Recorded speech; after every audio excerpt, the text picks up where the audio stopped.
everyone, welcome back to Sweet Yellow House. We have some really great fun projects for you today, but before we move on to those, don't forget to subscribe while you're here, and if you haven't gone over to my website, please do. Some of the projects that we're doing today are going to be listed over there. So project 1 are these 3 wine plaques. These are kind of like a 3D plaque, the same as the peony plaque that I had last week. I'm gonna do the same kind of treatment on these with the Dixie Belle Patina paint, but before I do that, I'm gonna do a couple of coats of this shabby chic chalk paint in licorice is the color, and right now I'm doing the back of these. I'm gonna start off with that and then turn it over to the front and do some full coverage on that as well. I do a couple of coats of this paint, and in between the coats I use my embossing gun to dry that.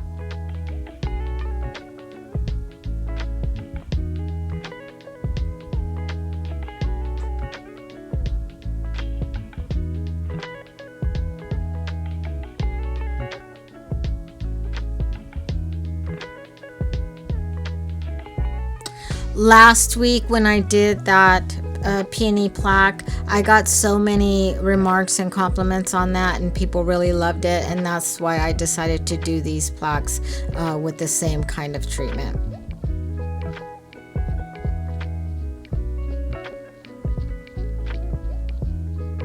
So after I have those all dried, I'm going to grab my Dixie Belle Patina paint in copper, and I'm going to do a couple of coats front and back on these plaques.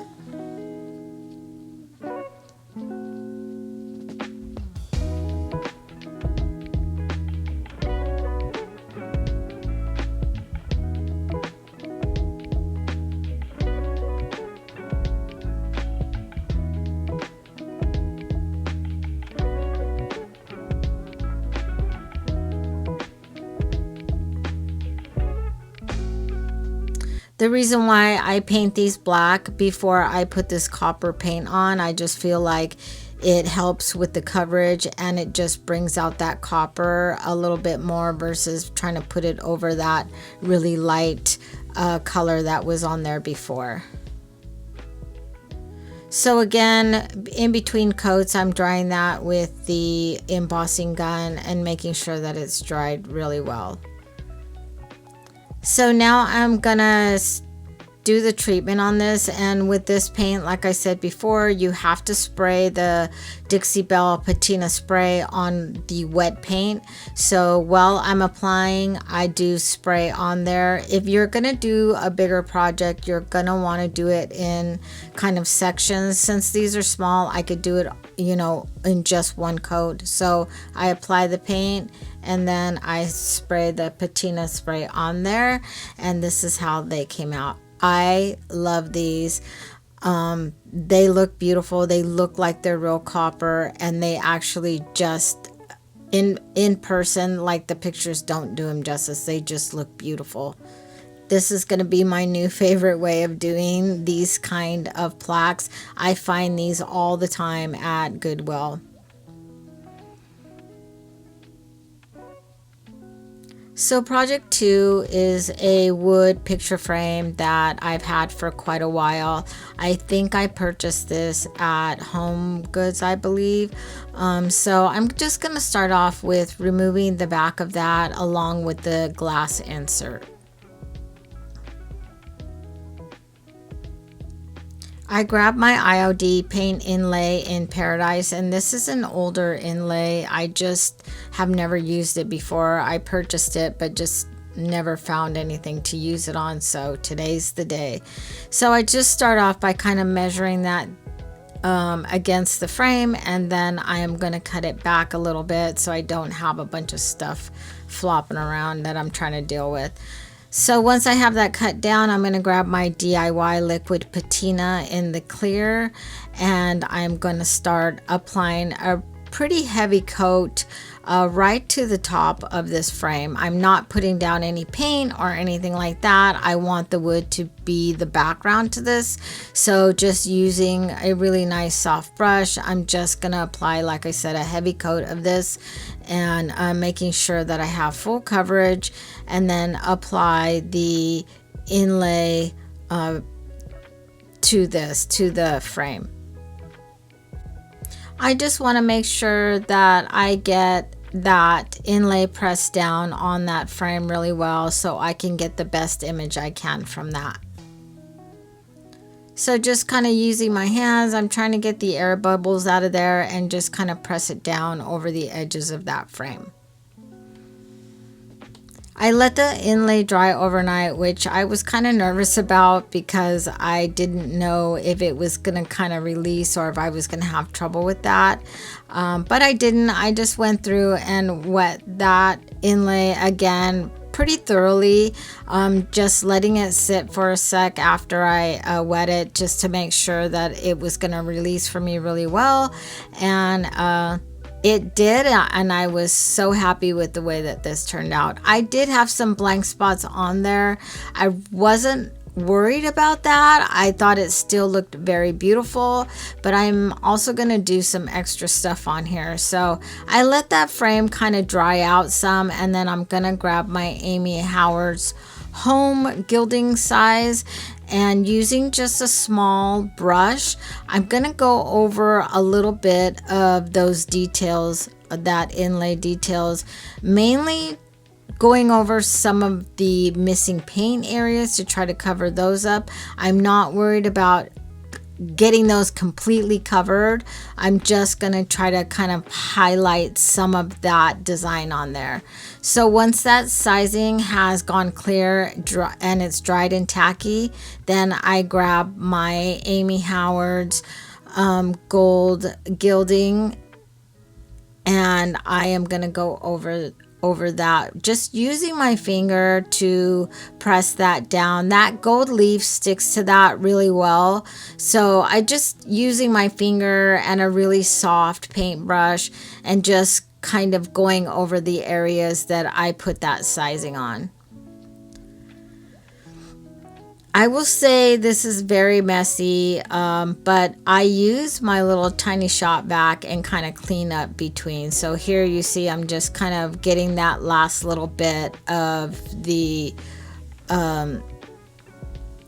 gold flakes off there, and then I'm using a really soft cotton cloth and just kind of burnishing that in.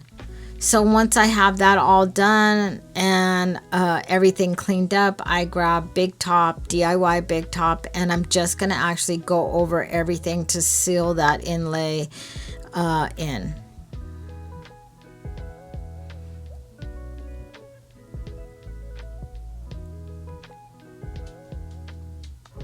So this is before, really plain wood, nothing fancy, and then this is the way that it turned out. I am in love with this. That wood against those really bright colors just makes everything pop. With that gold, it just adds a little bit of fanciness, some bling, some shininess to it, almost like some top jewelry, and it just makes that frame 100 times better. I'm just so happy with this.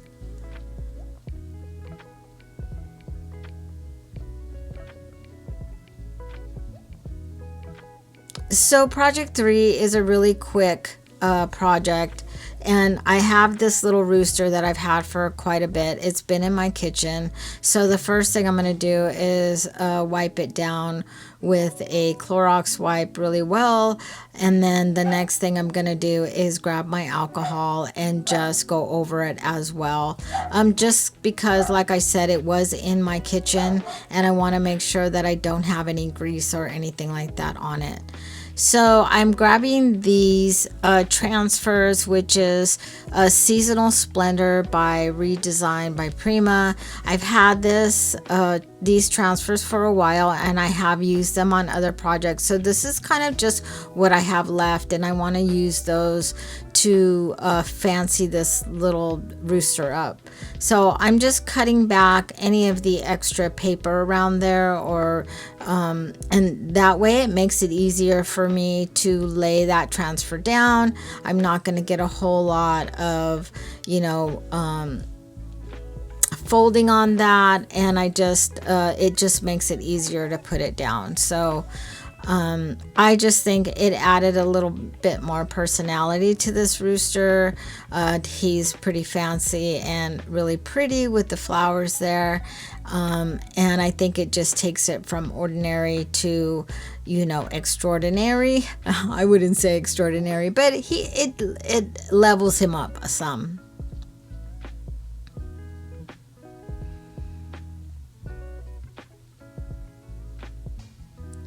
Project 4 are these rolling pins, and I didn't end up using the one with the red handles. I had a idea for that, so I just ended up taking the one out and setting it aside for a different project. So I'm just going to start off by cleaning these. They kind of had like a waxy kind of coating on them, so I'm just going to clean them up. And I didn't show it, but I actually did some sanding on these just to get some of that coating off of there. So I'm just dealing with the wood. So I'm gonna grab DIY Cowgirl Coral, and my paint was really thick, so I added some water and just kind of loosened that up some there. And I'm going to prop that up, and I am going to just start painting the roller part of that. I'm not going to do the handles yet because I have a different idea in mind for those. So I'm just going to start off by painting the roller part. On the next rolling pin, I'm going to use the DIY French millinery and do the same treatment with that as well. This one wasn't as thick, but I did still add some water to it just to kind of loosen it up for me. I just feel like it glides on better, and it doesn't get so much, like, I don't know, like sometimes if it's too thick you get a lot of ridges in there and stuff. So for the smallest rolling pin, I'm going to use DIY Liquid Sunshine, and again, just the same thing. I'm just going to go over the rolling part with that.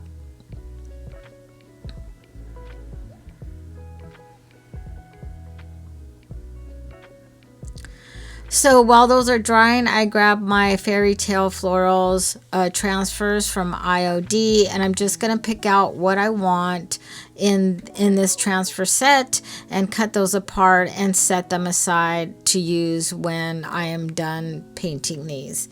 So I did a second coat, and I am using my embossing gun just to dry that.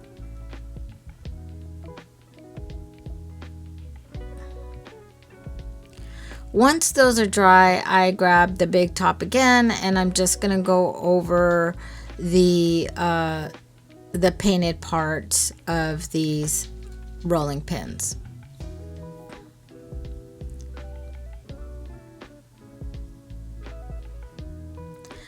In my head, I envisioned them to be super glossy, and I wanted the gloss on them, and so I just went ahead and used this instead of, I couldn't remember which, if it was the liquid patina or if it was the big top that was shinier. So I just went with the big top, and then once I let those dry overnight, and then I started applying my transfers. So I just picked out some really nice, beautiful transfers for these that kind of match the colors. I cut those apart, and I started applying those, starting with the big one in the middle, and then just added bits and pieces for the rest of it. So once that part was done, I grabbed Golden Ticket, also by DIY, and this is actually considered a liquid patina as well. And this has a really nice gold color. I end up going over this because this gold just wasn't as shiny or as bright as I wanted it to be, but it really is a really pretty. It really is a really pretty gold. So once those handles were dry, I am grabbing my size in the Amy Howards again, and just using a dotting tool. I'm going over some of the highlights in those transfers, just to kind of bring out that design a little. And what I'm using as the gold part, I'm not using gold paint or anything like that. I'm actually using little odd and end pieces from the gold transfers from IOD.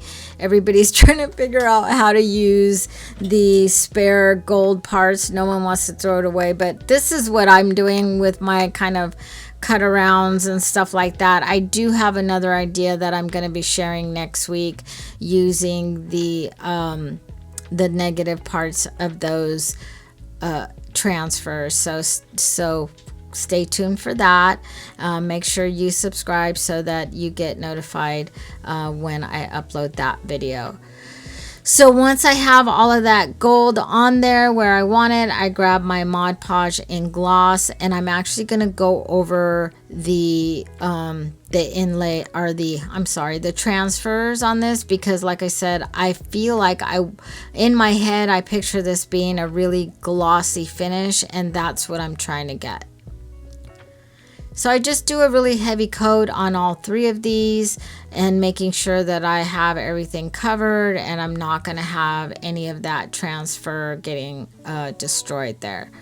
So once that's dry, I grab my gilding wax and Empire Gold, and this is what I'm going to use to go over the handles again, just to kind of up that shine on those just a little bit.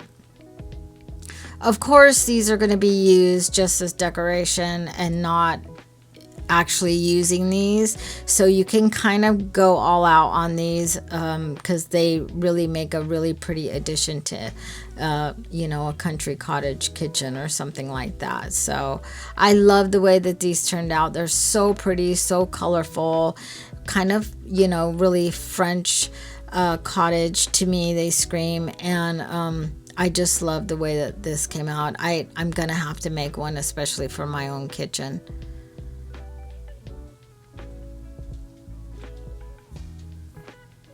So number 5 is I have 2 of these kind of basket, or the gold tray holders.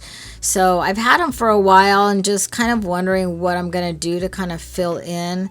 And I didn't want to go through any kind of woodworking stuff, so I'm just going to kind of go through this a really quick way. So I had those placemats that were like individual pieces of wood that were strung together. So I'm going to cut those apart and then measure them in there, and glue them down in there. There's a little lip on the inside that you can glue those to, and then just glue them all the way across. This actually is really sturdy. Those little sticks were really sturdy. So the template that I made in the beginning, I'm going to use that to use some black cardstock so that I can then push the cardboard down in there and put the cardstock over that to hide it. And this just kind of cleans everything up. It's really quick and easy, and you can actually use some printed cardstock in there if you wanted. You could use something that was laminated to make it waterproof or anything like that, and then you can just use these for risers or to hold, napkins or whatever, like I have here. So I'm just going to use these in my kitchen to kind of elevate some things up on the shelves and stuff like that, and I'm just glad that I was able to find a way to use these. So thank you so much for watching. I hope that you liked my video today. Let me know which project that you like the most. Don't forget to tune in next week for my idea for the gold transfers. And like I said, if you haven't subscribed, please do. It really helps me out. And I will see you soon.